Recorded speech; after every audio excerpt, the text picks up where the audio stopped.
생산과 소비 부록을 시작하겠습니다. 저번 시간에 노무현 정부의 복지 정책을 살펴보았죠. 산업화를 통해서 국가의 소득을 증가시켜요. 그럼 세금도 증가하죠. 그러면 어느 순간이 되면 복지 정책을 실시할 수 있게 되는 거예요. 그래요. 군사 정부 역시 복지 정책을 실시를 했죠. 근데 기본적으로 무엇을 지켜야 되나요?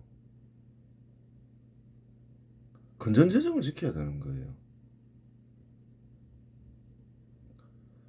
건전재정을 못 지키면 어떻게 되나요? 현 시대 유럽 국가들이 그러하죠. 포퓰리즘 정책을 한국보다 먼저 실시했죠. 정부 부채 때문에 국가가 위험에 빠지는 거죠. 국가 부도가 날 수도 있고. 노무현 정부 때 이제 큰 변화가 일어나죠. 그 전까지는 그래도 건전재정을 지켜야 된다. 그런 생각이 있었는데, 어느 정부나 복지 지출이 늘어나는 건 사실인데, 복지 비율이. 노무현 정부 때는 어떤가요? 부채 비율을 대폭 증가시킨다는 거예요. 대폭 시키면서 세율, 그래요. GDP 대비 국세 비율도 증가시키죠. GDP가 증가하는 상황에서. 그럼 세금이 대거 거치죠. 그것도 모자라서 빚까지 대폭 증가시키면서 부채 비율을 8%나 증가시키죠. 빚까지 내면서 이제 복지 지출하게 하게 되는 거죠.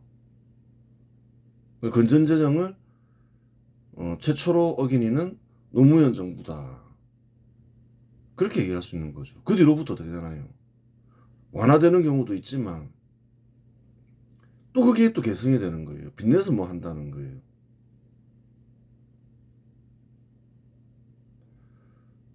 그 문재인은 아예 그냥 10% 이상 증가시켜버리죠.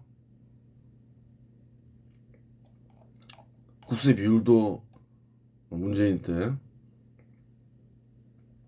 증가시키면서 국민소득이 증가하는데 국세 비율도 증가하면 세금이 기하급수적으로 거치는데 거기에 그것도 모자라서 빚까지 크게 내면서 이제 그렇게 해버렸다는 거예요. 그 노무현 때부터 시작됐고 뭐 문재인은 노무현을 계승했으니까 또 그렇게 해버린 거죠. 시정해야 될 거예요. 그 어떤가요? 49년 동안 한국 정부의 부채 비율은 16%에 불과했다는 거예요. 근데 불과 한 그래요. 어떤가요? 한 22년 동안 16%에서 50%, 34%가 증가했다는 거예요. 문제가 되는 거예요. 중단해야 될 일 중에 하나인 거죠, 사실. 건전재정을 잘 안 지키게 되는 거죠.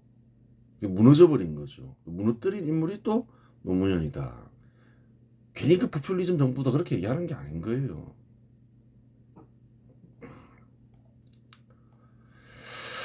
아, 한국에서는 뭔가 포퓰리즘 정부가 실시되면 정책이 실시되면 어떻게 되나요? 계속 계승된다는 거예요. 좀 완화되는 경우는 있어도.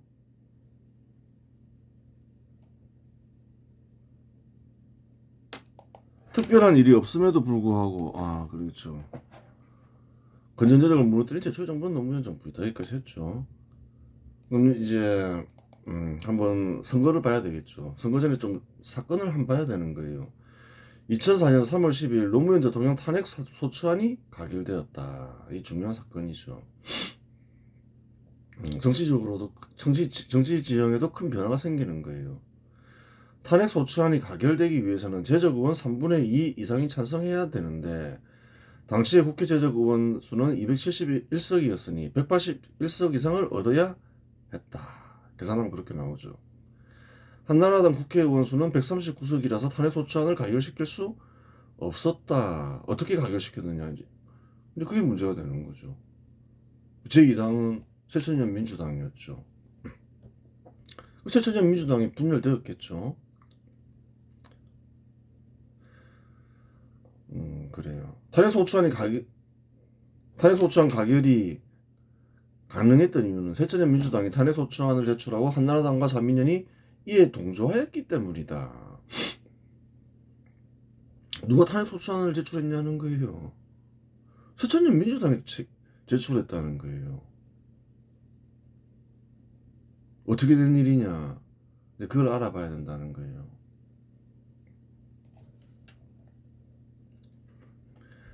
새천년 민주당이 왜 자신들이 내세운 대통령을 탄핵한단 말인가 의아해할 수 있다. 이를 이해하자면 새천년 민주당의 분열을 이해해야 한다. 분열과 정치 관습을 이해해야 되는 거죠. 그래요. 정치 관습을 이해해야 한다. 새천년 민주당은 김대중이 주도하여 만든 정당이다. 누가 주요 세력일까요? 김대중계 인사들이 주요 인사들이죠. 동교동계 인사라고도 얘기하죠. 따라서 새천년 민주당을 주류는 김대중계 인사들이었고, 노무현은 같은 근대국가 수립 반발 세력이라고 하지만 영입한 인사에 불과했다. 처음에 노무현은 누굴 통해서 정치를 했나요? 김영삼을 통해서 정치를 했죠.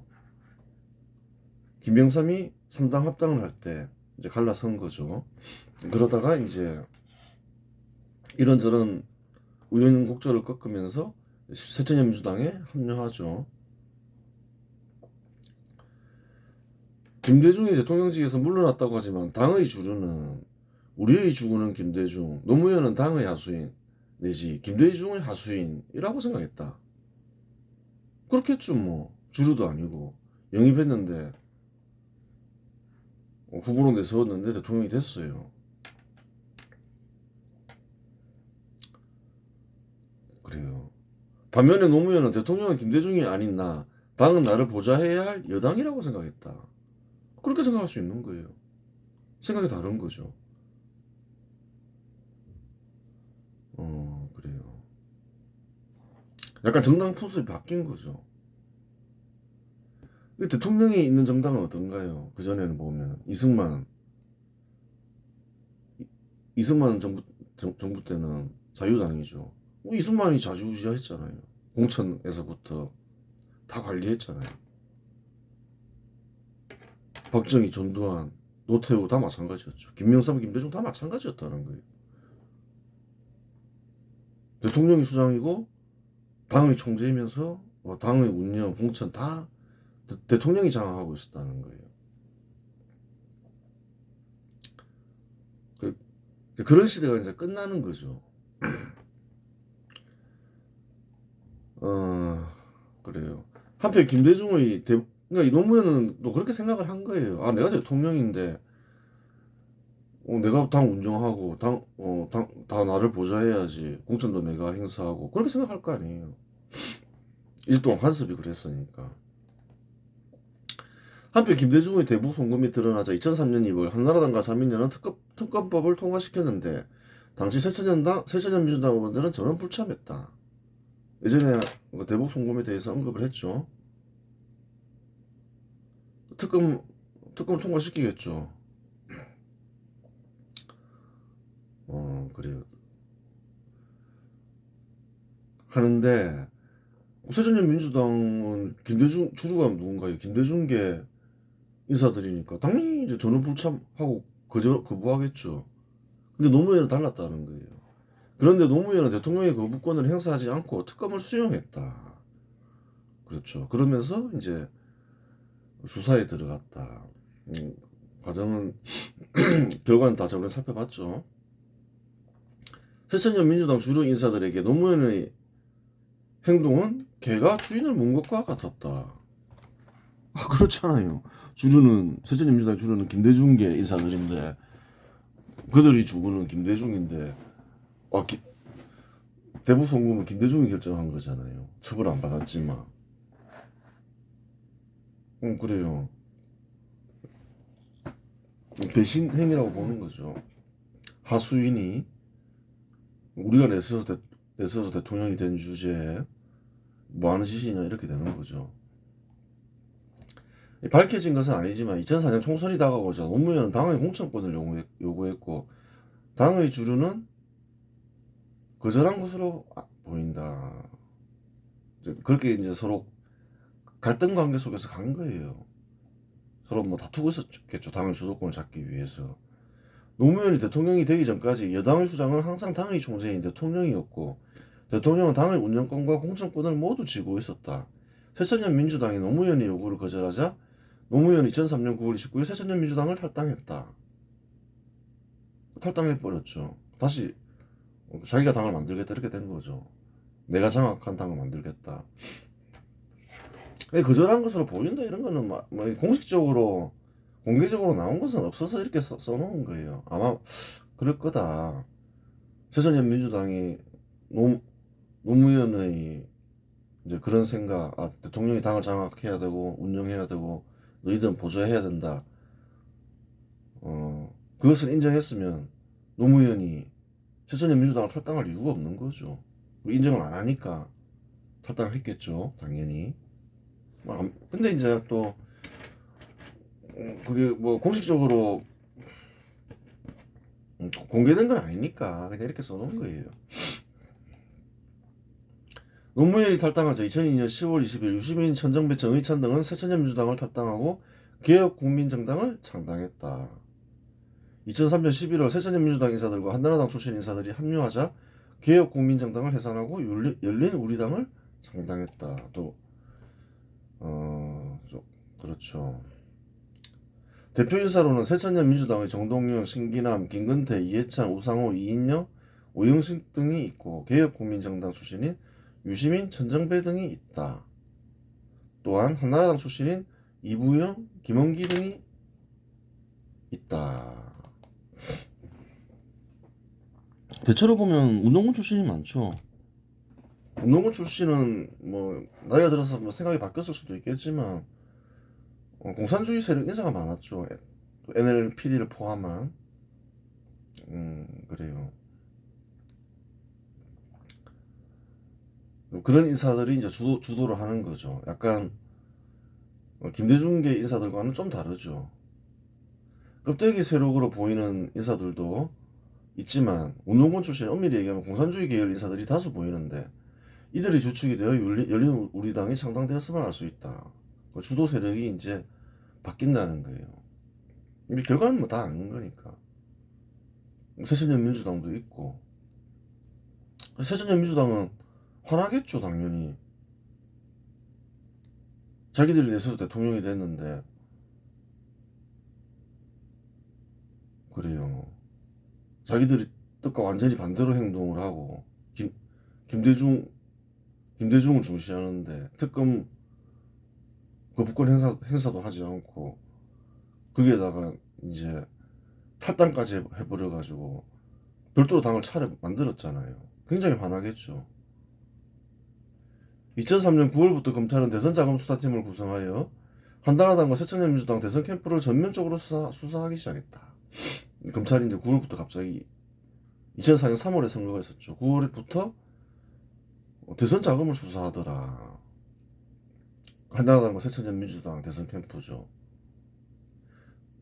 2003년 11월 23일 검찰은 중간 수사 결과를 발표했는데 그렇죠.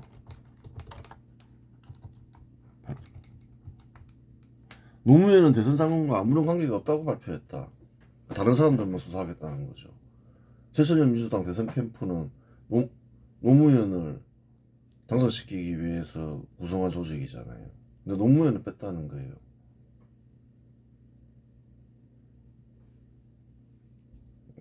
그래요. 그리하여 한나라당과 새천년 민주당만 수사받게 되었다. 새천년 민주당 주류는 노무현의 행동에 처절한 배신감을 느끼고 이때부터 복수를 계획하기 시작한 것으로 보인다. 대통령으로 만들어줬더니만 탈당해서 별도로 당을 차리고 자기를 대통령으로 만들기 위해서 일한 대선 캠프를 수사하더라. 굉장히 화났겠죠. 그 이유 없는 일은 없는 거예요. 대선 자금 수사 최종 결과는 2004년 2월 18일 발표했다. 한나라당과 새천년민주당 출신 인사 약 40명과 기업인들 약 20명이 사법 처리되었다. 당시 대기업 인사들이 현금을 차량에 실어 전달한 것으로 알려졌고 한나라당이 주요 수사 대상이었기 때문에 한나라당은 차떼기 정당이라는 옷명을 뒤집었었다. 그때 그랬죠.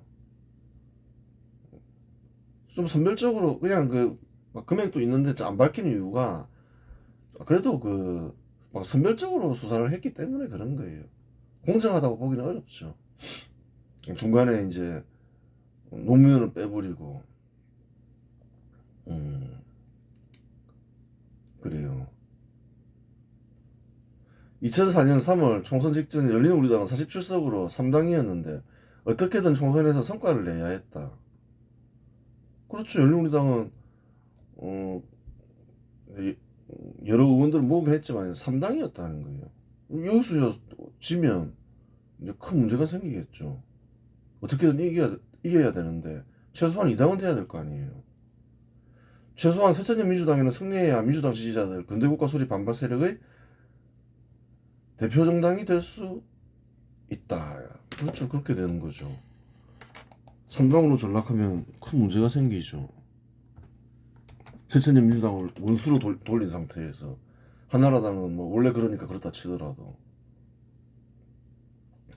이에 노무현은 2004년 2월 24일 국민들이 총선에서 열린우리당을 압도적으로 지지해줄 것으로 기대한다고 발언했다.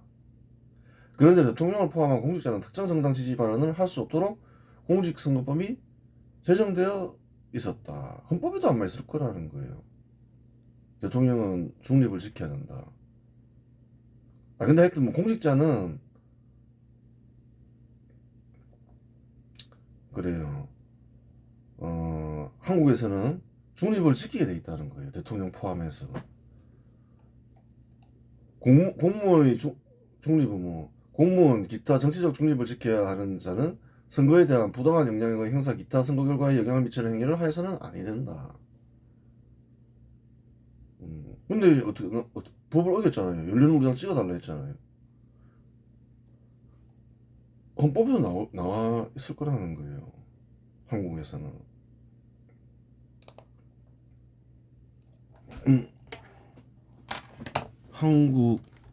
한국에서는 한국 헌법에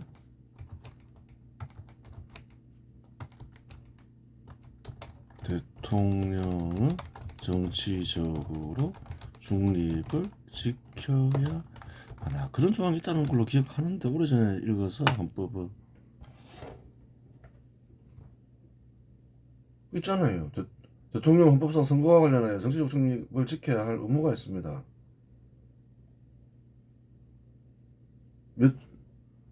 제66조 그래요. 한번 원문을 얘기를 해봐라. 얘기해야죠. 원문을 얘기해봐라.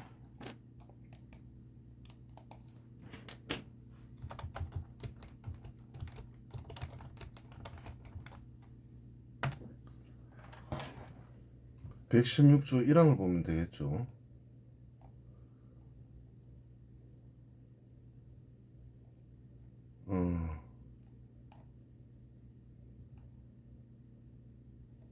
이건 간접적인 거고 그래 뭐 특별하게 나와 있었던 것 같긴 한데 안 나와 있네요.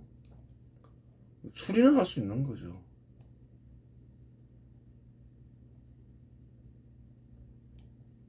하여간 공직선거법을 위반한 건 맞다는 거예요. 이에 복수로 벼르고 있던 새천년민주당 주류는 마침내 노무현 대통령 탄핵 소추안을 제출했고 한나라당과 자민련의 가담으로 탄핵 소추안은 가결됐다. 한나라당이야 뭐 거부할 이유가 없잖아요. 새천년 민주당이 안 해. 한나라 입장에서는 대통령 노무현 탄핵되면 좋은 거죠. 다시 선거 치러서 또 집권할 수 있으니까. 그래요. 탄핵 직전만 하더라도 노무현의 탄핵은 기정사실로 알려져 있었다. 기정사실로 알려져 있었다. 이렇게 보기엔 좀 어렵죠. 가능해 보였다. 이렇게 적어야 되는 거죠. 가능해 보였다.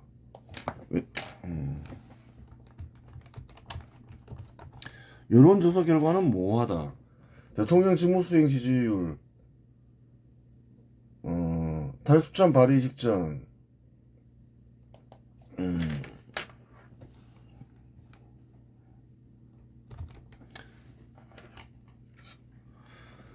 탄핵 발의 전 노무현 대통령 국정수행 지지율은 매우 낮았다. 그런 게 있는 거예요. 노무현 지지율이 1년도 채 안 됐는데 굉장히 낮았다는 거예요. 한국갤럽조사 기준으로 취임 1년 무렵 노 대통령의 직무 긍정평가는 25% 수준이었고 부정평가는 57%였다. 지지율이 25%밖에 안 됐다는 거예요. 1년도 안 됐는데. 그건 당연하죠. 당연할 거 아니에요. 대통령을 뽑아서 국가를 잘 다스리라고 했더니만 자기 정당에서 다투더라. 다투고 그러면 국민들이 별로 안 좋아하겠죠. 그래서 한 25%밖에 안 됐다는 거예요. 하지만 탄핵 찬반 여론은 정반대였다. 대통령 지지율이 낮았음에도 불구하고 바닥이었죠. 바닥이었음에도 불구하고 탄핵 소추안 발의 자체에 대한 국민 여론은 찬성보다 반대가 높았다. 기간이 너무 짧았다는 거예요. 집권 기간이. 같은 시기 한국갤럽조사에서 탄핵에 대한 여론은 찬성보다 반대가 더 많았다. 좀 시간을 더 줘라. 무슨 1년밖에 안 됐는데 탄핵하냐. 그런 여론이 우세했다는 거예요. 능력이나 인기는 없었지만 기회를 더 주라는 여론이 대세였다.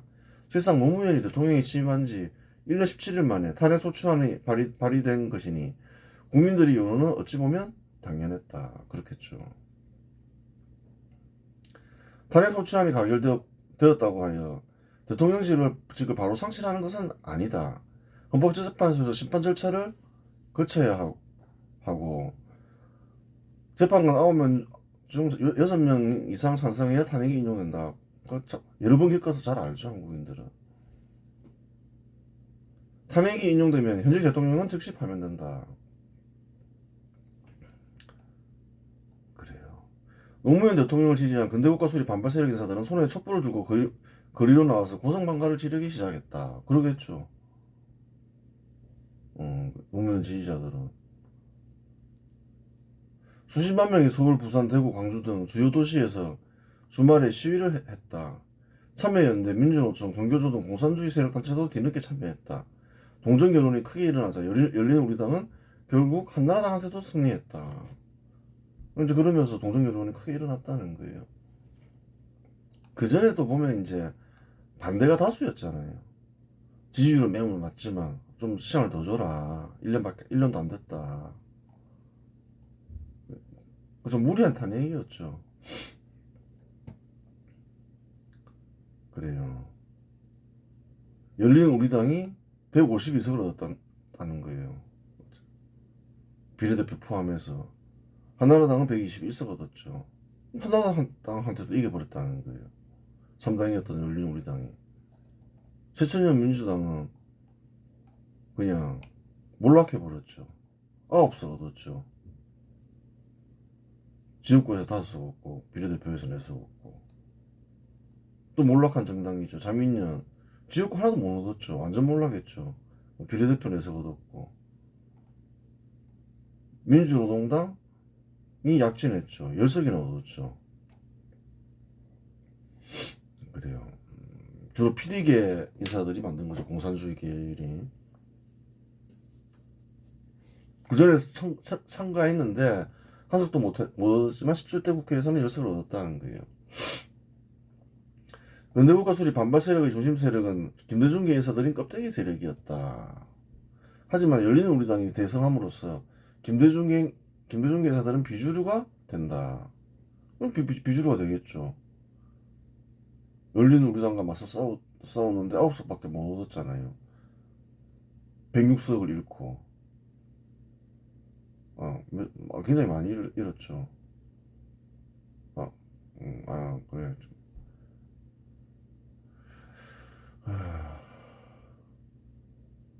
그래요.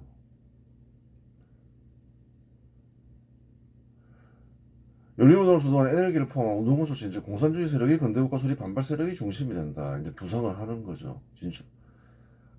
예전에 많이 진출했다가 그전 선거에서 이제 주류로 떠오르는 거예요.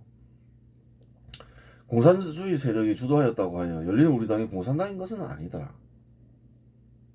공산주의 국가가 붕괴된 상태에서는 경제적 평등을 달성하는 방식으로 생산시설이나 토지의 국유화보다는 포퓰리즘 정책이 실시된다. 그렇게 되는 거예요.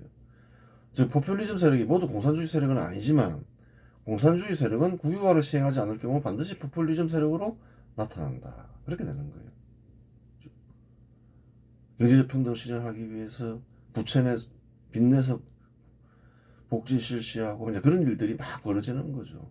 그래서 부채 비율이 급등했다는 거예요. 노무현 정부 시절.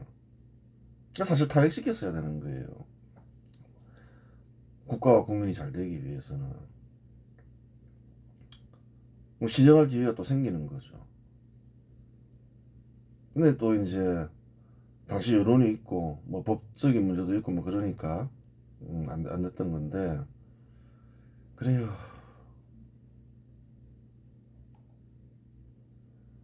즉 포퓰리즘 세력이 모두 공산주의 세력은 아니지만 공산주의 세력은 국유화를 시행하지 않을 경우 반드시 포퓰리즘 세력으로 나타난다. 그래서 공산주의를 있게 하는 토대가 되는 뜻인 경제적 평등을 포기하면 그러한 인사는 더 이상 공산주의 세력 인사가 아니다.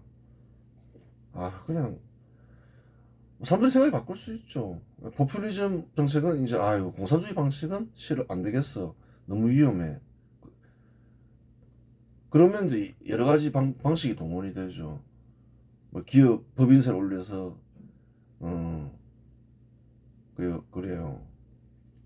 세금을 걷어서 실시하는 방법도 있고 또 좀 부유한 사람들 재산을 침탈해서 또 포퓰리즘을 실시할 수 있고 뭐 그런 거예요. 그런 쪽으로 이제 방향이 바뀐 거죠. 한나라당은 이전 선거에서 133석을 얻었는데 121석을 얻어 12석이 감소했으니 패배했다고 말할 수 있지만 그렇다고 해서 대패는 아니다. 12석 잃었다는 거예요. 그전 선거에 비해서. 그래요. 완전히 몰락한 정당은 두 개 있죠. 새천년 민주당하고 자민련. 자민련은 계속 몰락하다가 이제 완전히 몰락해버렸죠.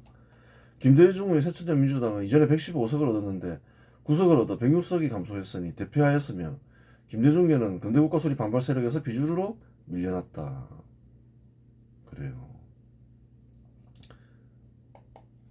지역구 당선자는 김충주, 김원기, 이정일 등이고 비례대표는 김영환, 장선민 등이었다. 그래요. 완전히 이제 몰락해버렸죠. 공산주의 세력인 민주노동당은 16대 총선에 참석했으나 한 적도 얻지 못했다. 하지만 17대 총선에 참여하여 10석을 얻었으니 큰 성공을 한 셈이다. 그렇죠 뭐. 민주노동당은 성공했죠 뭐. 서울에도 한 석 얻었고 경기에서도 한 석 얻었고 그래요. 이렇게 얻었어요. 울산에서도 2석 얻었고 주로 뭐 근로자들이 이제 많은 곳에서 좀 세뇌된 근로자들이 많은 곳에서 당선됐겠죠. 그래요. 이번 시간에서 마치겠습니다.